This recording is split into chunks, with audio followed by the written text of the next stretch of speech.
When the frost is unrelenting outside the window and all around is clay, straw, and bitter wind, survival becomes a real feat. How did medieval peasants cope with these harsh winters without heating, modern technology, or even warm clothes? How did they overcome hunger and cold, staying alive in conditions that today seem almost unbearable? This video will tell about the ways and tricks peasants organized their survival, how they knew how to keep warm and healthy in the bitter cold. Those who are interested in history, survival, and real life in the Middle Ages should subscribe to the channel so as not to miss new detailed and atmospheric stories from the past. Winter fear as a part of life. In the medieval village, winter was not seen as a season, but as an ordeal that returns again and again, a nightmare from which one cannot wake up. It was more than just cold. It was the shadow of death slowly creeping down from forests, fields, and roofs, entering houses through cracks in the walls. The fear of it was ancient, almost hereditary. It was spoken of in whispers around the hearth. Children grew up with it, and old men went into the ground under its weight.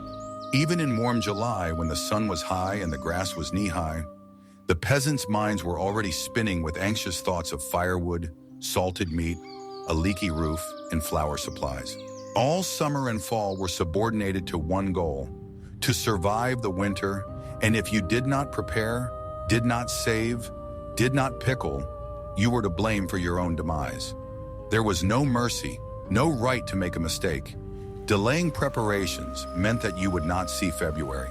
Chroniclers tell us that in 1315, when the Great Famine began in England, the failure of the harvest coincided with an early and long winter, and this was the beginning of the blackest era for the poor. The crops were still rotten at the root, and in the fall it rained for weeks, turning the roads into rivers of mud and the fields into rotting swamps. When the frost came, the storehouses were almost empty, and hunger gripped not only the poorest, but also those who usually managed. In those years, there were terrible sayings, such as, "Who did not stack firewood before Michaelmas Day, God will forget." And this was not a joke or exaggeration. Firewood was dried for months, hidden in barns, protected from thieves. Because without fire, you could not only keep warm, you could not cook food, dry clothes, or treat the sick. Even dung was used as fuel. It was molded into briquettes, dried in the sun, and saved like gold. It was all too easy to die in winter, freezing to death in your sleep, poisoning yourself with stale turnips, falling through the ice, being left without fire, or being caught in an epidemic. The cold killed slowly, turning people into living shadows who lacked the strength to speak, move, or think. Even men accustomed to hard work lost energy when they went weeks without food and warmth, and women's milk literally flowed from cold and fear. Families clung to each other, huddled together in one room, sleeping huddled under furs, sacks, and their own bodies just to keep warm. When babies were born in winter, they were put almost in the furnace, in a basket next to the coals. Otherwise, they would not survive. And still, every year the villages lost babies, the elderly, the sick. And in the spring, they began to count. Who was left? Who did not survive? Even faith was filled with winter. They prayed to the saints who could protect from the cold, lit candles on the eve of the first frosts, baked ritual bread with salt. In the southern counties of Britain, peasants hung dried herbs over doors to keep the spirit of cold out, and in some places they burned old brooms in the hope that this would drive away the evil wind. Superstitions were strong because ordinary people had almost no other tools for survival. The winter order in the house was strict. Everything was closed, everything was wrapped up, not a single rag was wasted. Old shirts were used as window insulators. Sackcloth was laid on the floor. Bull's bladders were inserted in the windows instead of glass. At least a little, but they kept the wind out. Sometimes the walls were smeared with clay and dung, not because they wanted to, but because it actually helped keep some heat inside. But even in the worst winters, people survived. Not because they were stronger, because they were taught to be afraid in advance and to prepare. Because the cold was not a surprise, but a constant companion of life, treated like a beast at the door. It was only a matter of time before it came, and it was better to be with a knife in your hand and a piece of lard in your pocket than with bare hands and an empty pot. Building houses wisely. In the harsh conditions of the medieval winter, The house was not just a dwelling. It was the last line of defense between a living body and icy death, and therefore every detail was thought out with an eye to the cold. The poorest peasants built their houses out of what the land provided. Clay, straw, wood. Everything is at hand. Everything is cheap. Everything keeps warm if built wisely. The clay walls were covered with lime to keep them dry longer, and the thatch in the roof was tamped so tightly that in a good winter, not a drop of meltwater could get inside. The hearth in the center of the house was not a luxury, but the meaning of the whole construction. Food was cooked in it, people warmed themselves near it, its ashes were used for fertilizer, and the smoke went not to the chimney, but to the ceiling, seeping through the cracks. The ceiling was smoked, covered with soot, but the smoke itself became an insulator. It killed parasites, dried the straw, retained heat. People knew that there was no life without a hearth, and if it died, everything, from hope to the last potato, died. The windows, if there were any, were no bigger than a man's head, and more often they were narrow slits plugged with rags, boards, or animal bladders to keep out the air. Glass in a village house was an almost impossible luxury before the 14th century, and so light was rare, but it kept the heat better. During the day, the shutters were only open for an hour or two, and that was only for necessity. To let in the light, do a quick job, and close everything again, as if to barricade the entrance from the enemy. The roof was almost alive, thatched 2 palms thick, lined with branches, reinforced with beams, sometimes with sod or even earth on top to keep it from blowing away. Such a roof could hold heat longer than walls, and so it was not uncommon for children to sleep directly in the attic, closer to the warm roof, away from the dampness of the floor. The snow lay on top as an extra blanket, and paradoxically, the thicker the layer, the warmer the house became. The main thing was that the roof could withstand it. The dwelling place was not only people, animals also entered the house, especially in winter. Goats, chickens, sometimes even calves. Their warmth helped to heat the space, and dung was used for business. Mixed with clay to caulk cracks, dry cakes were used to light the hearth, and in spring to fertilize the vegetable garden. Sleeping next to the animals, eating next to them, and the odor and filth were the price to pay for a life that could not otherwise be sustained in the 10-degree cold. Archaeological excavations in Yorkshire have shown that in 11th and 12th century houses, walls were up to 50 centimeters thick, indicating a desire for heat retention, not just protection from rain. Much depended on location. Houses were placed below the wind line, behind natural obstacles such as hills, forests, and dense fences. The windows faced south, if the terrain allowed, to let in a little winter sun, especially at lunchtime. The floors were dirt, sometimes covered with straw, rags, or even wooden planks if the family could afford them, and they were kept dry because the cold came from below. Some people put skins or old sacks, especially near the beds, so that the children would not have to stand barefoot on the frozen ground. Rain and snow could destroy even the best masonry, so the roof was often repaired in winter, despite the cold and the risk. Everything inside was warm. Furniture was placed closer to the hearth. Chests were placed against the walls to keep warm things close at hand. For winter, skins were hung in the corners, and bundles of dried herbs were hung up, not only as medicine, but also as a symbol of summer, as a reminder that winter does not last forever. Dishes were kept hanging away from the cold floor, and water was carried in wooden buckets so it wouldn't freeze immediately. Even slept all in the same bed closely, 3 or 5 at a time, wrapped in blankets if there were any, or just in canvas and furs, and thus not only shared warmth, but also strength, moral, human. In one of the documents of the 12th century, it is said that a house where no breath is heard is a house where death is beyond the threshold, and it was not an exaggeration. Each person was a source of warmth, and each was part of a living mechanism that resisted winter. The poor man's clothes, layers, wool and wit. In the medieval village, clothing was not a matter of fashion, it was a matter of life and death, especially in winter, when the only barrier between the body and the cold became what one managed to wear. The poor man had no supplies, no choice. They wore what they could in layers, often laying on top of their clothes pieces of canvas, sheepskins, old cloaks. The more layers, the warmer it was, and no one was embarrassed to dress like a cabbage, because it depended on whether you would freeze on the way to the well.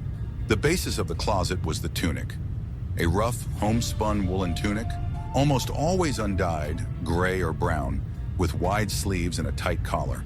A cloak or cape was worn over it, often without clasps. They were tied with leather straps or simple cords, sometimes with bone or wood at the end. Under the tunic, men wore woolen pants and women wore long woolen skirts, all of which were rarely washed because soaking destroyed the fabric, and drying in winter was almost impossible. Wool was a salvation. It kept warm even when wet. It could be roughly felted, compacted, and even shoes were sewn from it. Simple foot wraps in which hay or dry straw was stuffed. Leather was also used, but more often in summer. In winter, tanned hide cracked and deteriorated if it was not greased, and this was available only to wealthy peasants. For this reason, winter clothing was often made from scraps. An old shirt could become a lining, and a torn sack could become a patch on pants. Headwear was a separate topic. Winter in Britain and northern France brought a piercing wind, and so everyone knew that heat loss starts with the head. Hoods were worn, narrow with a long snake tail that could be wrapped around the neck, protecting the ears and chin. Some peasants wore fur hats, but more often they wore felting caps or tightly bound woolen bonnets, which they dried by the hearth. On the legs they wore wrappings or stockings, long woolen bands wrapped around the calves and feet, and the whole thing was fastened with leather straps or just ropes. Shoes were a luxury. The poor man had wooden clogs, often without soles, inside which rags and charcoal were placed to keep warm. If there were no shoes, we sewed simple slippers from sacking, which got wet in a few steps, but still gave a chance not to frostbite fingers at once. Belts played a huge role. They tightened clothes, created layers between layers, kept heat in the body, especially in the abdomen and chest area. They were made of leather, cloth, old ropes. Anything was used because any tightening reduced heat loss. The inner pockets sewn to the belt held not only change, but also pieces of charcoal, mint, or even crumbs of lard. Anything that could warm or strengthen one's strength on particularly fierce days. Old clothes were not thrown away. They were used for bedding, patches, and sometimes even as blankets if stuffed with hay or dry leaves. The chronicles mention an incident where poor people in Lancashire slept on old hoods sewn together and filled with dog hair. Anything went. Especially valued was the fabric that could be used as a multi-layer lining. It was sewn to the inside of cloaks or capes, creating a kind of primitive cotton wadding.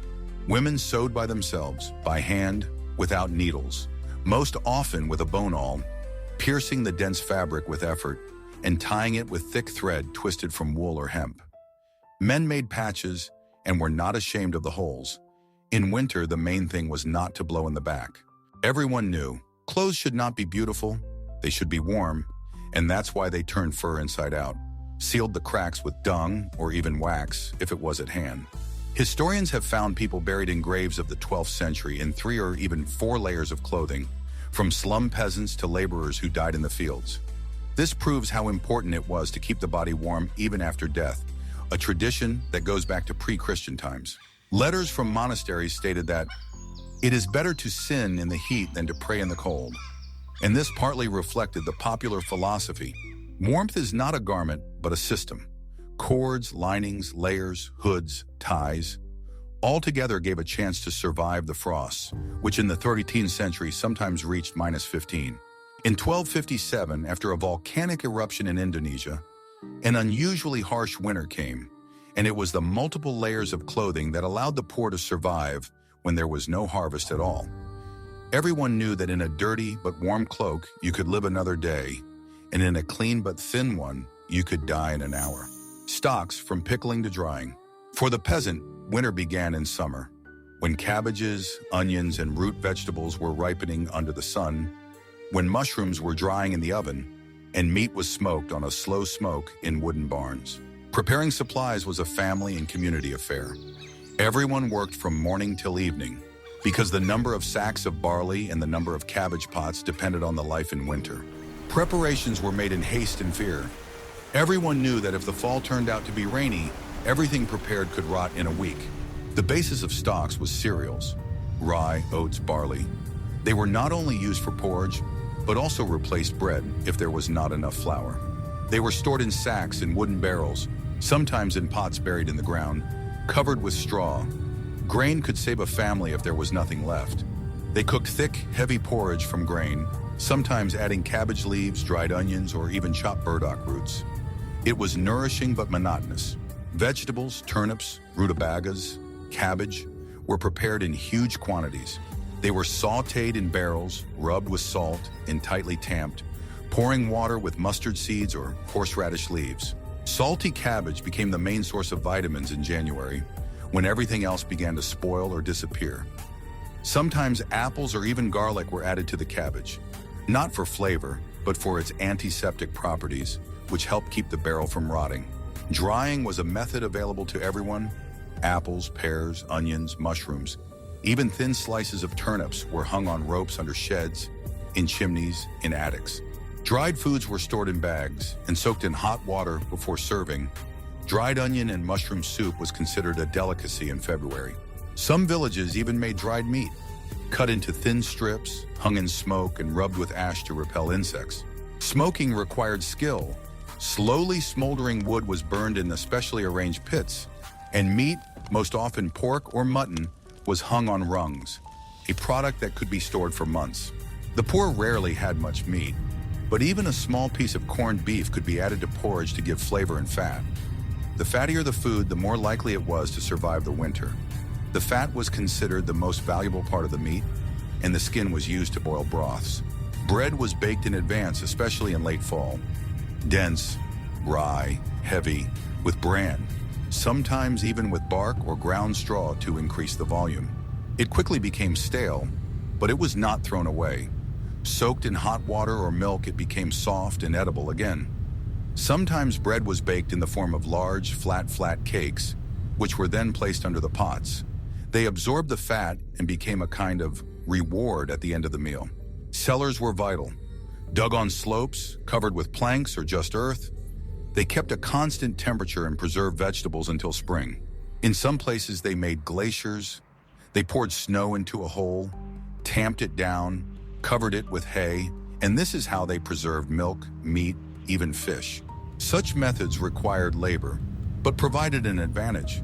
When neighbors ate water and cabbage, those with a glacier could afford a piece of butter. A special role was played by legumes, peas, lentils, beans. They were stored for a long time, did not require special conditions, and were a source of protein. Lentil and onion soup was a common winter meal and was eaten daily, sometimes with a piece of lard or beef bone if it was available. Such dishes were boiled in one pot all day long, and the smell of soup was the only comfort for the family in the bitter cold. Salt was a strategic resource. It was mined or bought, and it literally saved lives. Everything was salted: meat, fish, cabbage, mushrooms. Salt extracted moisture, killed bacteria, and preserved food for months.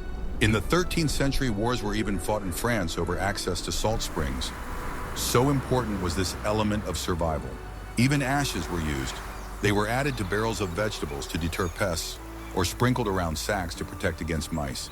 We stored everything in one place. The pantry was the center of the house in the winter. We looked in there every day, checking to see what was still left, what we could stretch.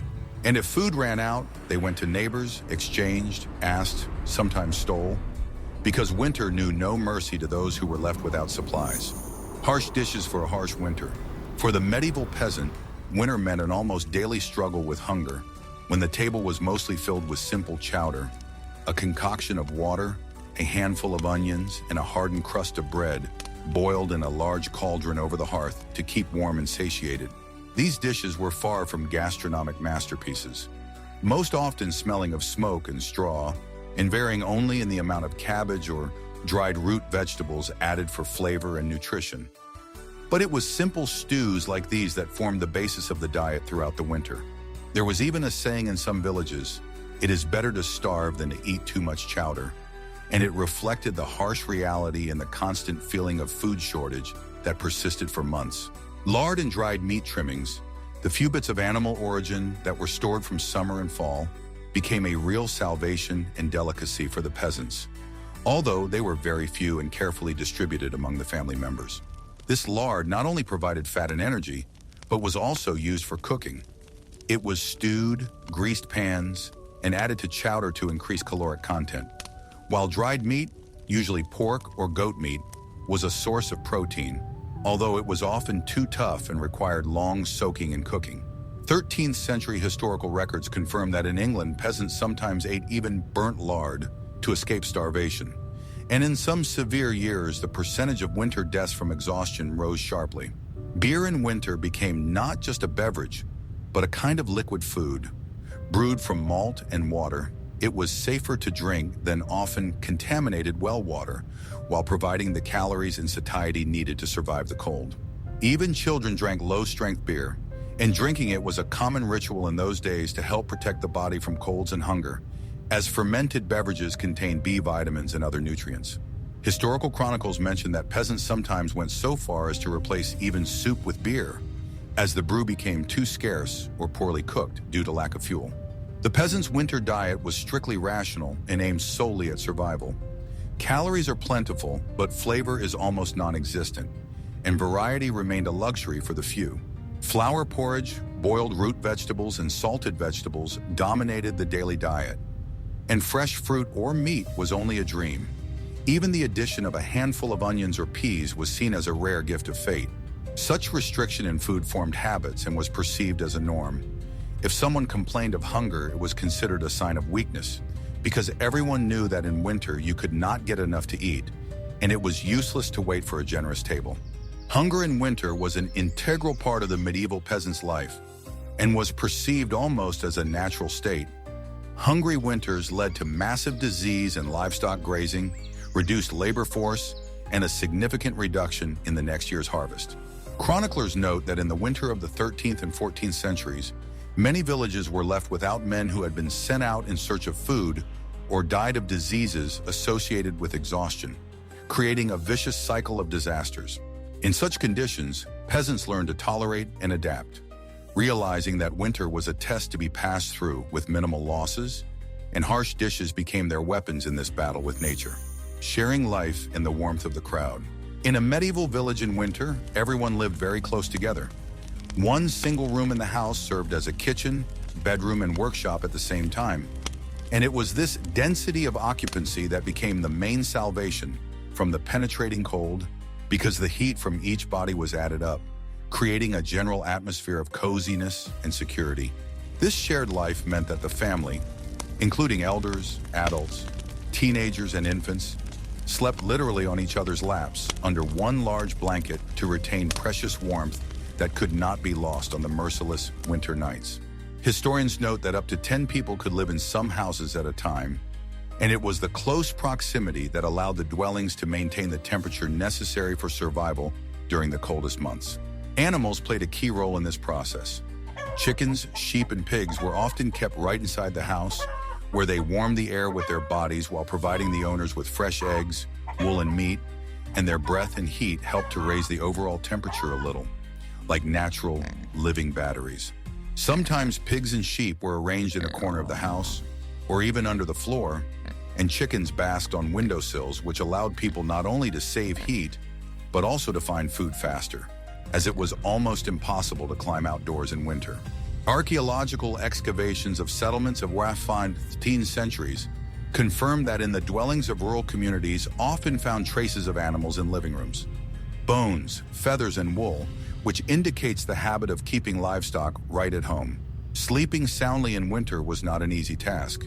Peasants slept directly on roughly laid straw, and their clothes, often unwashed and multi-layered, remained on them even at night, so as not to lose precious heat, because even a small movement could lead to frostbite.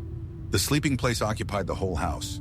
Several people could lie shoulder to shoulder, trying to minimize heat loss as much as possible, and a dense shelter of coarse woolen blankets provided additional protection from drafts and damp. There are references in the literature of the time that one of the woes of medieval families was the inability to keep properly warm at night, and it was this close contact of bodies that helped at least partially solve this problem. The elderly and children were especially vulnerable in winter.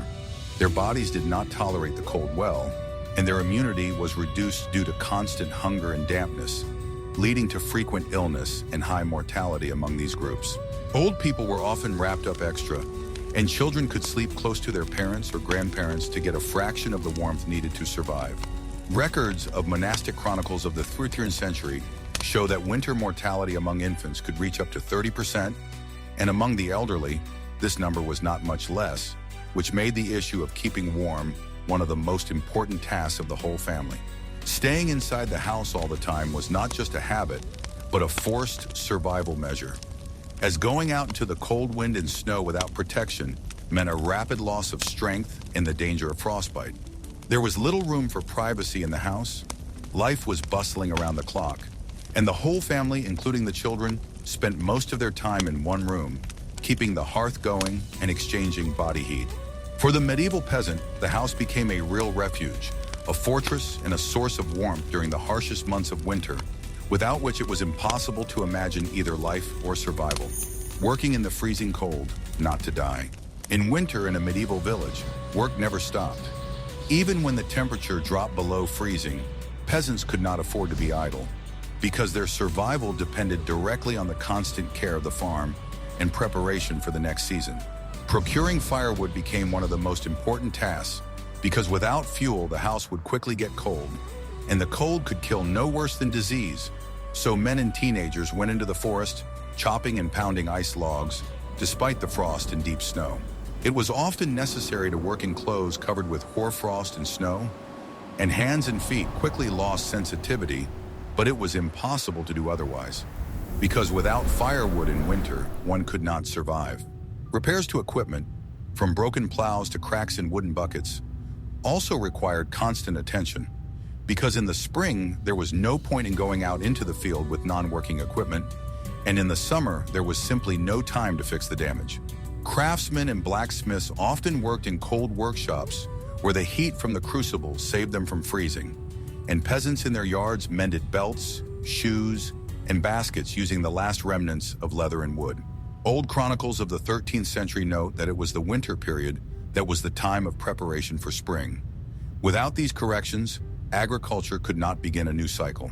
The care of the animals did not stop for a minute, for the cows, sheep, and pigs needed feeding, warm shelter, and protection from the winds, and without them, the whole family risked going without the milk, meat, and wool needed for food and insulation. On the harshest days, women and children carried hay and straw to the barns, bedding the animals, while men walked and cleaned the animals, trying not to let them catch cold, because the loss of even one animal could mean disaster for the whole family. Records of 15th century village accounts show that it was winter that was the most time-consuming and effort-consuming season. The daily care of livestock made it impossible to relax for a moment. Physical labor itself became a source of heat for the body. Only by moving, a person could warm up, as the winter cold quickly incapacitated even the thickest clothes, and stagnation and inactivity quickly led to hypothermia.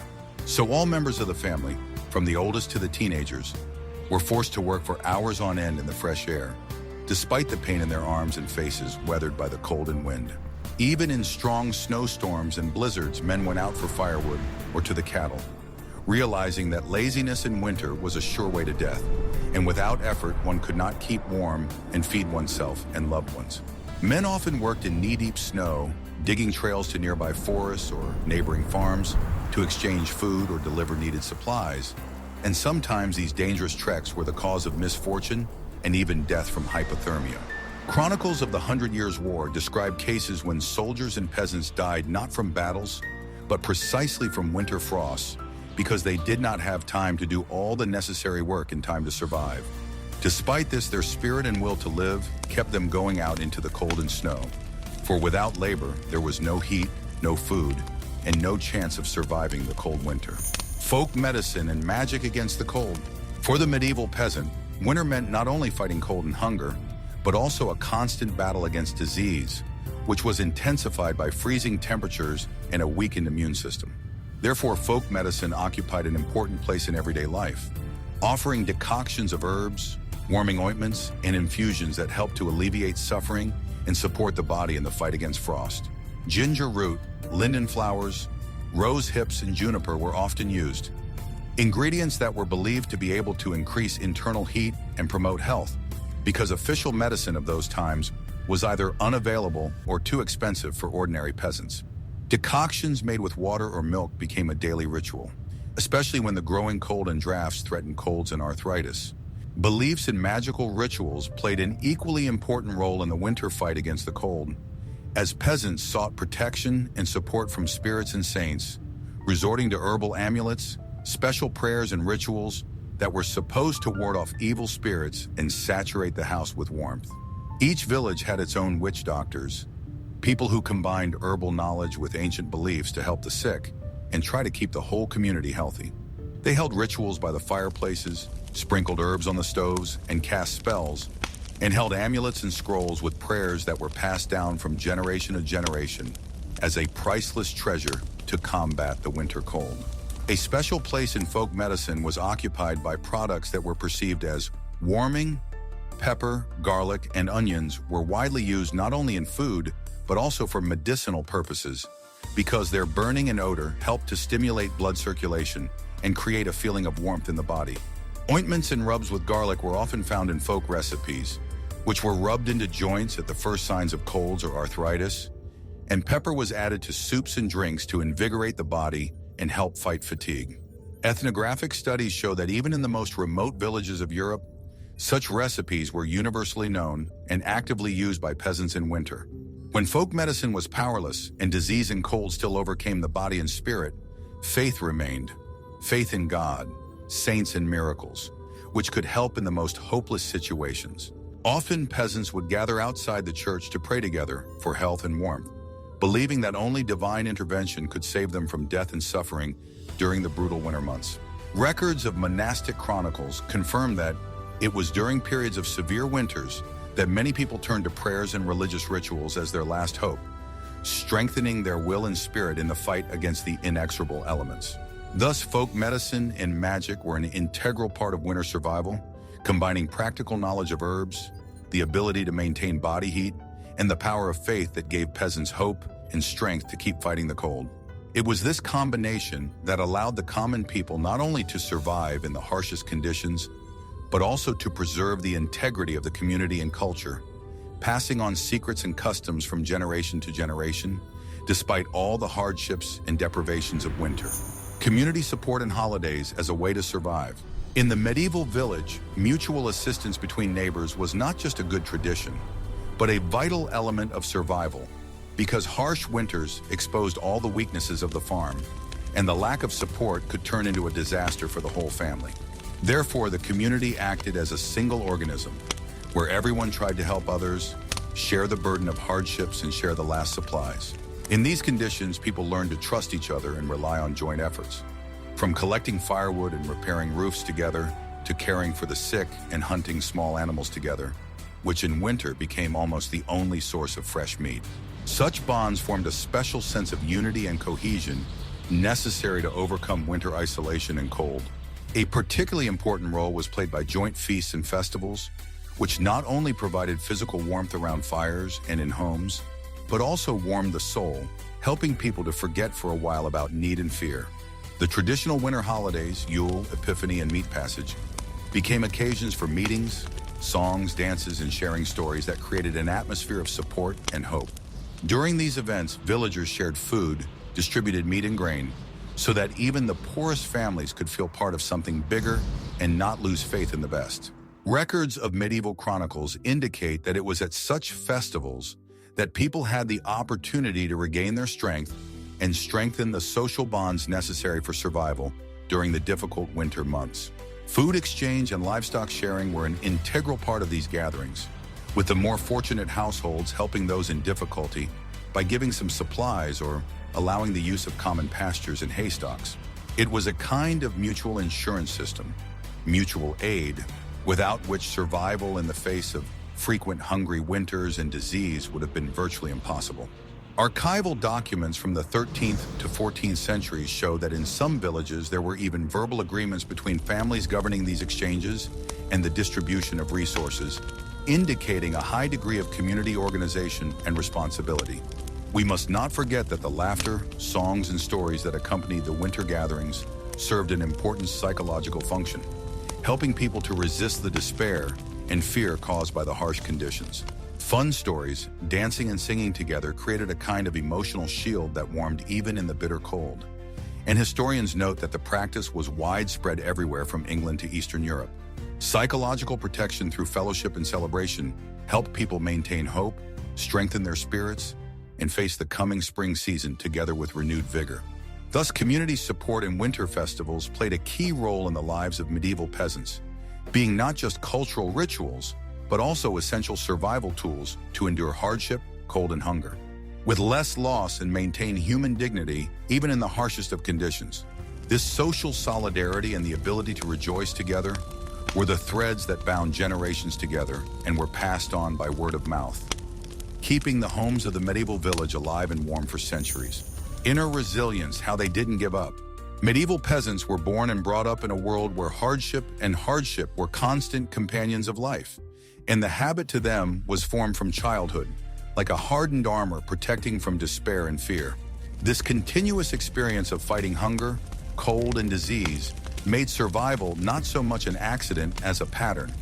From an early age, everyone learned that life is a constant battle, where the one who can endure and not lose hope wins.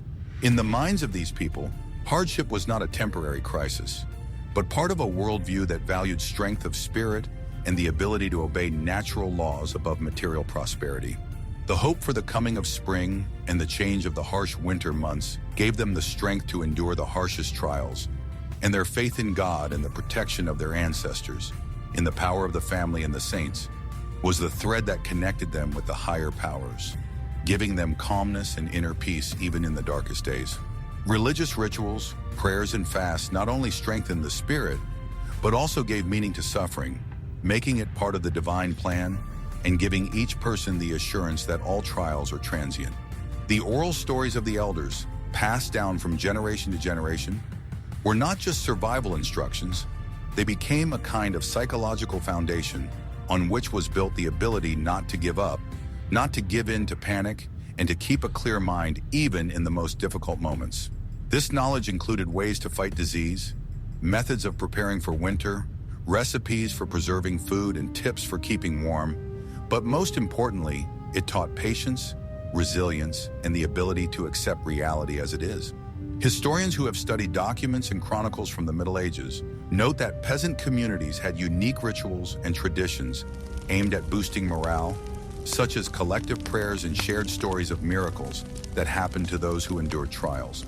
It was this inner resilience, bolstered by the faith and support of the community, that allowed them to survive winters that often seemed almost an impossible burden. The strength of the medieval peasant lay not only in physical endurance, but also in the ability to find meaning in each day, in the ability to forgive himself weaknesses and keep going forward. Patience became not just a moral virtue, but a condition of existence, and resilience was the key to survival that opened the door to spring, to new life and new hopes. You could say that these people were a kind of everyday heroes, whose deeds remained unnoticed but incredibly important for the preservation of life and traditions throughout the centuries. Their example is a lesson in how an inner core and spiritual support can withstand the harshest of trials while maintaining humanity and hope in the heart. Medieval peasants lived in a world where winter was not just a season, but a serious challenge, and every day required effort to stay warm and not die of hunger. Their strength lay not only in their skills and cunning, but in their unyielding inner fortitude, faith, and the support of a community that brought people together. Despite illness and hardship, they did not give up, realizing that to survive was to endure until spring and see a new dawn. Today, by studying their experiences, one can gain a deeper understanding of the meaning of patience and courage in the most dire of circumstances. If this video was interesting, you should give it a like and share it with your friends. Let more people know how our ancestors overcame the harsh winters of the Middle Ages.